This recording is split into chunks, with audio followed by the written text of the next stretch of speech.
दोस्तों, आज हमारी दुनिया का जो हाल चल रहा है उसे देखकर हमारे जहन में सिर्फ एक ही ख्याल आता है कि बहुत ही जल्द इस दुनिया पर क़यामत ज़ाहिर होने वाली। क़यामत का सही वक्त का आने का इल्म तो सिर्फ अल्लाह को है, लेकिन क़यामत से ज़ाहिर होने से पहले की कुछ निशानियां हैं जो हमारे आका हुजूर सल्लल्लाहु अलैहि वसल्लम ने हमें बताई हैं। क़यामत की निशानियों में से कई सारी निशानियां पूरी भी हो चुकी हैं और कुछ ऐसी हैं जो आज पूरी हो रही हैं। हदीसों में बताया गया है कि कुर्बे क़यामत के नज़दीक जब दज्जाल हमारी ज़मीन पर आएगा तो उस वक्त जो मुसलमान हमारी इस ज़मीन पर मौजूद होंगे, दज्जाल खुद को उनका मसीहा बताएगा और वो मुसलमान जो कमज़ोर होंगे वो दज्जाल की पैरवी करने लगेंगे और यह लोग दज्जाल को हज़रत ईसा अलैहिस्सलाम का एक रूप समझेंगे और अपने ईमान से भटक जाएंगे। हमारे प्यारे आका हुजूर सल्लल्लाहु अलैहि वसल्लम ने हमें दज्जाल के आने से आगाह किया है। दज्जाल के ज़हूर से 3 साल पहले हमारी इस दुनिया के हालात एक डगर पर चल रहे होंगे। इसके अलावा क़यामत की निशानियों में से एक निशानी ये भी होगी कि उस वक्त घोड़े बहुत ही ज्यादा सस्ते होंगे और बैल बहुत ही ज्यादा महंगे होंगे। और ये सारी चीजें इसलिए बयान की गई हैं क्योंकि उस दौर में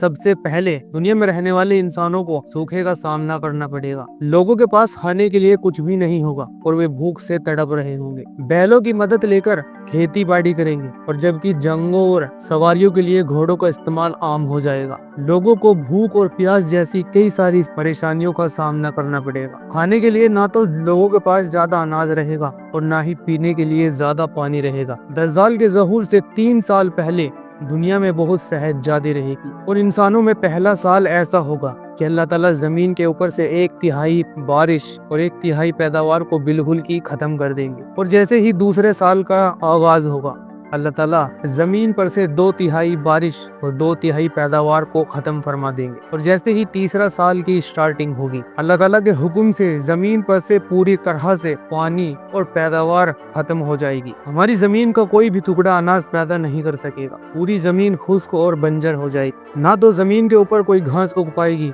और ना ही पेड़ों पर कोई फल आएगा और ना ही कोई अनाज उगेगा। और वो सभी जानवर जो घास चरते हैं वह भूख की वजह से खत्म होने लगेगी। कोई भी बाकी नहीं रहेगा सिवाय उनके जिसे अल्लाह चाहेगा। हुजूर सल्लल्लाहु अलैहि वसल्लम ने इस बयान पर सहाबा इकराम ने अर्ज किया, जब जमीन के यह हालात होंगे तो इंसान जिंदा कैसे रहेंगे और इस भूख प्यास का सामना किस तरह से होगा। तो हुजूर सल्लल्लाहु अलैहि वसल्लम ने जवाब दिया, ला इलाहा इल्लल्लाह, अल्लाहु अकबर, सुभान अल्लाह और अल्हम्दुलिल्लाह। यह वह तस्बीह है जो उस वक्त के मुसलमानों के लिए गज़ा का काम करेगी। इसके अलावा दज्जाल यहूदियों की नस्ल का होगा। और जैसे कि आज हम अपनी इस दुनिया का हालात देख रहे हैं, जिस तरह दज्जाल हमारी इस दुनिया पर जुल्म ढाने वाला है, ठीक इसी तरह आज भी हमारी इस दुनिया में मजलूमों पर जुल्म ढाया जा रहा है। इन सब चीजों को देखकर पता चलता है कि दुनिया के अंदर बहुत ही जल्द एक बहुत बड़ी जंग की शुरुआत हो सकती है, जिसे तीसरी जंग अजीम भी कहा जा सकता है, यानी कि 3rd वर्ल्ड वॉर। और यह भी क़यामत की एक बहुत बड़ी निशानी है। इसके अलावा यह भी बताया गया है कि हम मुसलमान क़यामत की इन सारी निशानियों को अपने आगे पूरा होता भी देखेंगे। यह बात तो हम सभी जानते हैं कि हुजूर सल्लल्लाहु अलैहि वसल्लम की दी गई यह पेशेनगोइयां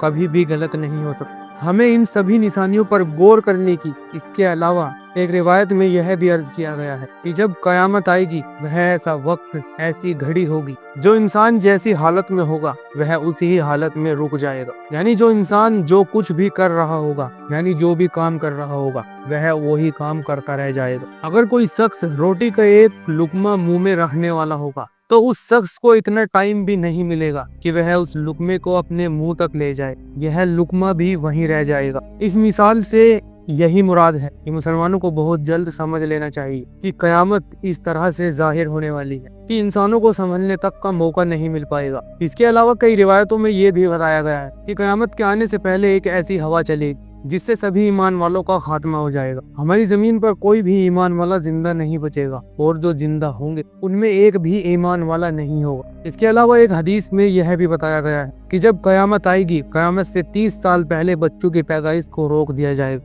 यानी क़यामत आने से 30 साल पहले जमीन पर कोई भी बच्चा पैदा नहीं हो। और ऐसा इसलिए बताया गया है क्योंकि क़यामत किसी भी बच्चे के ऊपर जाहिर नहीं हो। दोस्तों, बच्चे किसी भी मजहब के हों या किसी भी रिलीजन के हो, वह मासूम होते हैं और इसलिए वह बच्चे जो बड़े होने से पहले इस दुनिया को छोड़कर चले जाते हैं ان کے لیے قیامت نہیں ہے، اس لیے یہ قیامت کی سب سے بڑی نشانی۔ قیامت آنے سے پہلے دنیا میں کوئی بھی بچہ پیدا نہیں ہوگا، اور ہماری دنیا میں جتنے بھی بچے موجود ہوں وہ قیامت آنے سے پہلے بالغ اور سمجھدار ہو جائیں گے۔ دوستو، آج ہم جس دور میں جی رہے ہیں یہ دور غلامی کا ہے۔ دیکھا جائے تو آج ہم مغربی دیشوں کے غلام ہیں۔ آپ نظر اٹھا کر جتنے بھی مسلم کنٹریز کو دیکھیں، ان کا زیادہ تر نظام مغربی دیشوں کے مطابق ہی چل رہا ہے، سب کچھ ڈالرز کے مطابق چلتا ہے۔ دوستو، اس دور کے بعد ایک ایسا دور آنے والا ہے جس کے بارے میں حضور اکرم صلی اللہ علیہ وسلم نے عرض کیا ہے کہ ایک وقت میں اللہ نے میرے لیے پوری زمین کو لپیٹ دیا تھا، یعنی کہ میں نے زمین پر موجود سارے مشرق بھی دیکھ لیے اور سارے مغرب بھی دیکھ لی،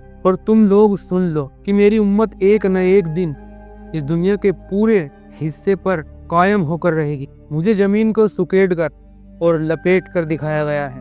ان اشاروں سے یہ بات تو بالکل ثابت ہوتی ہے کہ قیامت سے پہلے ایک دور ایسا آنے والا ہے کہ پوری دنیا میں مسلمانوں کے حالات بہتر ہو جائیں گے، لیکن آج حالات کچھ اور ہی نظر آ رہے ہیں۔ ابھی اس دنیا کے حالات دیکھ کر ایسا تو نہیں لگتا کہ ہم مسلمانوں کے حالات سب سے اچھے ہو جائیں گے، لیکن ایک بات تو طے ہے کہ حضور صلی اللہ علیہ وسلم کی بتائی گئی ساری پیشن گوئیاں قیامت سے پہلے سچ ہونی ہے۔ آج ہم مسلمان دنیا کے حالاتوں سے کافی زیادہ پریشان اور خوف زدہ ہیں، لیکن ایک نہ ایک دن اس دنیا پر مسلمانوں کے حالات بہتر ہوں اور قیامت سے پہلے ضرور ہوں گے، لیکن اس بات کا اندازہ کسی کو بھی نہیں کہ یہ قیامت کب اور کس وقت آئے گی۔